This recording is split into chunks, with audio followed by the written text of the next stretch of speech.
Good morning, students. How are you? So, today I will explain chapter number 10 verbs plus ing. So, today we will do textbook exercise of grammar. So, pay attention here. Look at the picture and read what the children in the neighborhood are doing. Write down the verbs that show what they are doing. So यहाँ पर आपको picture देखना है और picture देख के यहाँ जो ब्लैंक्स दी है वो कंप्लीट करनी है. One example is already given. एक एग्जाम्पल हमें यहाँ पर ऑलरेडी दिया है.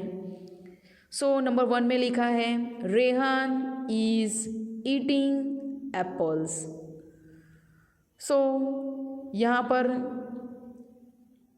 जो वर्ड है वर्ब वो कौन सा है? तो वर्ब है हमारा इज़ ईटिंग. तो यहाँ पर हमने लिखा है इज़ ईटिंग. सो रेहान क्या कर रहा है? तो रेहान जो है वो ईटिंग कर रहा है, इसलिए हमने यहाँ पे लिखा है इज़ ईटिंग. ओके. सेकेंड देखो, सारा इज़ रीडिंग अ बुक. सारा इज़ रीडिंग अ बुक. तो सारा जो है वो क्या कर रही है? तो सारा इज़ रीडिंग बुक. तो आपको यहाँ लाइन में लिखना है is reading. Okay. Second line में आपको लिखना है is reading. Number 3, Tara and Antara are watering the plants. यहाँ पे देखो पिक्चर में दिखाई देता है आपको. So Tara and Antara are watering the plants. तो यहाँ पर आपको लिखना है वर्ब जो है वो है are watering. So third number में लिखना है आपको are watering. Number 4, Robin and his mother are moving the lawn. Robin and his mother are moving the lawn. तो यहाँ पे देखो रॉबिन और उसकी मदर का पिक्चर दिया है. तो क्या कर रहे हो दोनों? तो मूविंग कर रहे हैं. तो यहाँ पे आपको लिखना है are moving. Number 5, Shiv and Riya are swinging on a swing. Shiv and Riya are swinging on a swing. तो यहाँ पर आपको लिखना है आर स्विंगिंग. ये देखो पिक्चर में शिव एंड रिया कैसे स्विंग कर रहे हैं. तो यहाँ पर लिखना है are swinging. Next number 6, Rahul and Pooja are looking for me. Rahul and Pooja are looking for me. ये दो पिक्चर है वो राहुल और पूजा का है. तो यहाँ पर आपको लिखना है are looking. Are looking. Number 7, I am hiding behind a tree. I am hiding behind a tree. तो लाइन में आपको लिखना है एम हाइडिंग. Am hiding. ये पिक्चर में देखो यहाँ पर ये लड़का कैसे पेड़ के पीछे छिप गया है. ओके. सो इसी तरह आपको ये सारी एक्सरसाइज आपकी ग्रामर की टेक्स्ट बुक में अच्छे राइटिंग से लिखनी है. Now let's see here. So now we will read this page. So start from here. You know 2 verbs forms already. Notice them in these sentences given below. I was not well. I had a fever. So verbs in the past. तो यहाँ पर जो 2 verb है was and had वो past tense के हैं. Second line में लिखा है I am all right today. Mom says I can go to school. तो यहाँ पर ब्रैकेट में लिखा है verbs in the present form. मतलब यहाँ पर एम और सेज जो है वो प्रेजेंट फॉर्म के 2 वर्ब्स हैं. Verbs can be used in another present form talk about action that is happening now. This action goes on for some time also. मतलब जो क्रिया थोड़ी देर के लिए होती है वो हम प्रेजेंट कंटिन्यूस टेंस में लिखते हैं. तो यहाँ पे देखो लिखा है Rehan is eating apples. So Rehan is eating now eating is going on. तो रेहान जो एप्पल खा रहा है उसकी खाने की क्रिया अभी चालू ही है, वो अभी ईटिंग कर रहा है। Okay. I am hiding behind a tree. So bracket में लिखा है I am hiding now, hiding is continue, मतलब वो लड़का अभी भी पेड़ के पीछे छुपा हुआ है और उसके छिपने की जो क्रिया है वो अभी भी चालू है। Shiv and Riya are swinging on a swing. So they are swinging now, swinging is going on, मतलब वो दोनों अभी भी स्विंगिंग कर रहे हैं, उनकी स्विंग करने की जो क्रिया है वो अभी भी चालू है।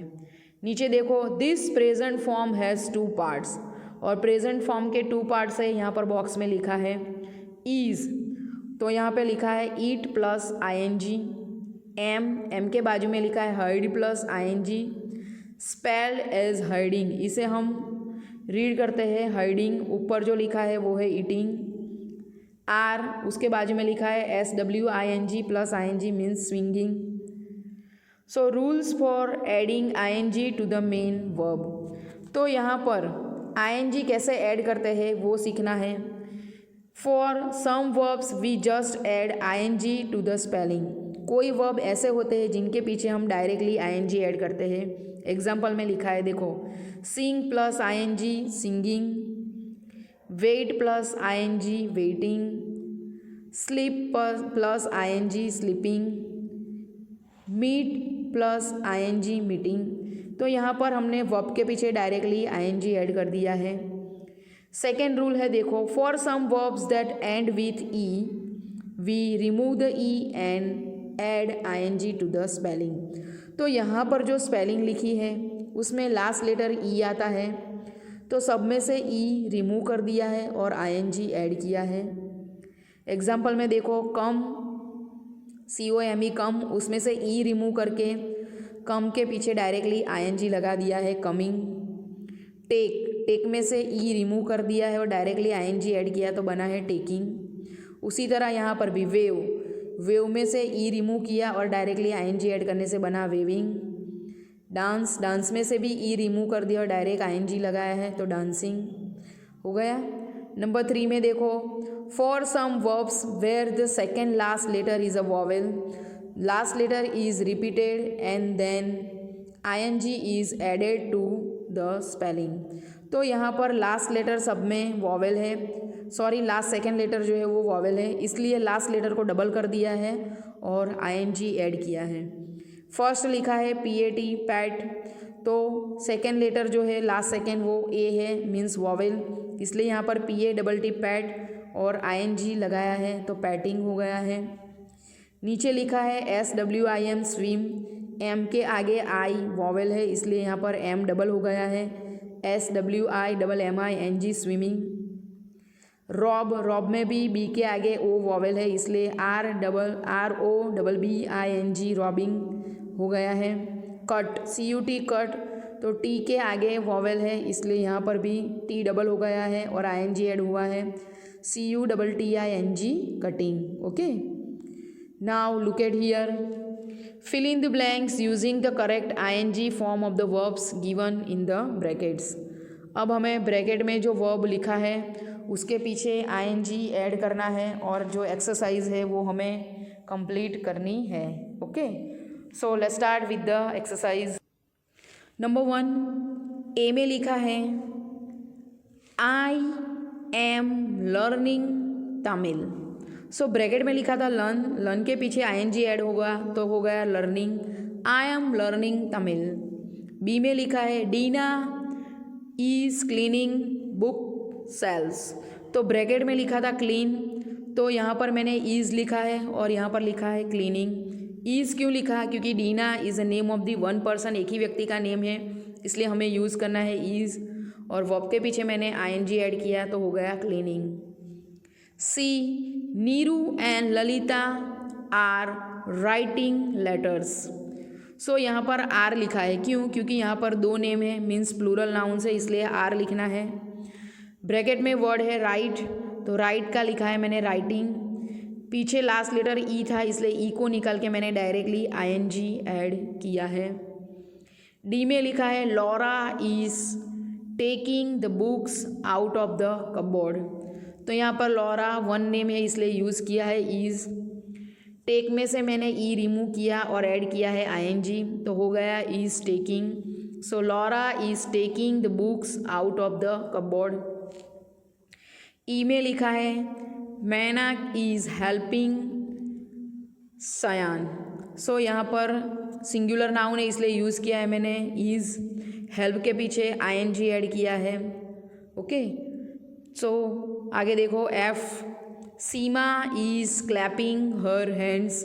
सीमा name of the one person इसलिए यूज़ किया है इज़। क्लैप के पीछे मैंने आईएनजी ऐड किया है तो हो गया क्लैपिंग। और यहाँ पर डबल पी हुआ है, क्यों? क्योंकि पी के आगे क्या है, वॉवेल है ए, इसलिए यहाँ पे लिखा है मैंने डबल पी।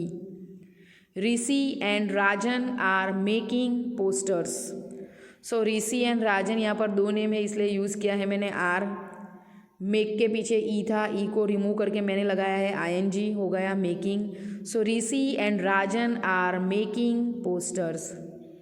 एच में लिखा है हेमा। Hema is sleeping. तो यहाँ पर Hema name of the one person है इसलिए लिखा है इज़।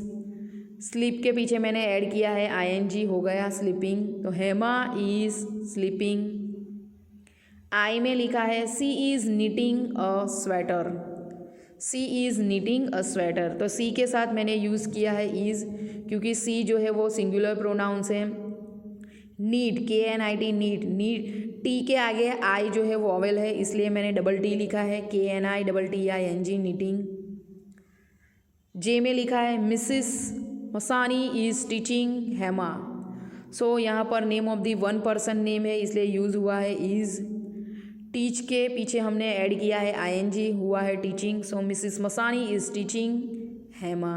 ओके, सो इसी तरह ये एक्सरसाइज आपको आपकी इंग्लिश ग्रामर की टेक्स्ट बुक में अच्छी राइटिंग से लिखनी है।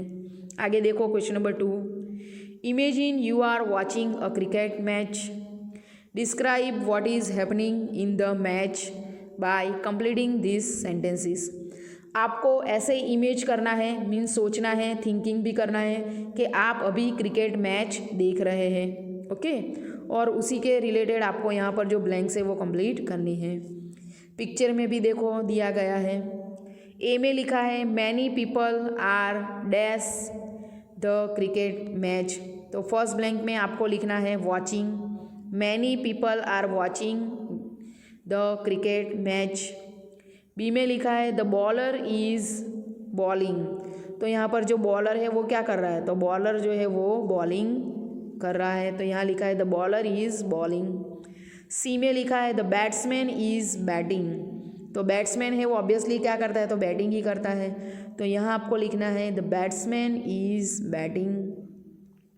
डी में लिखा है two players are waiting. Two players are waiting to catch the balls.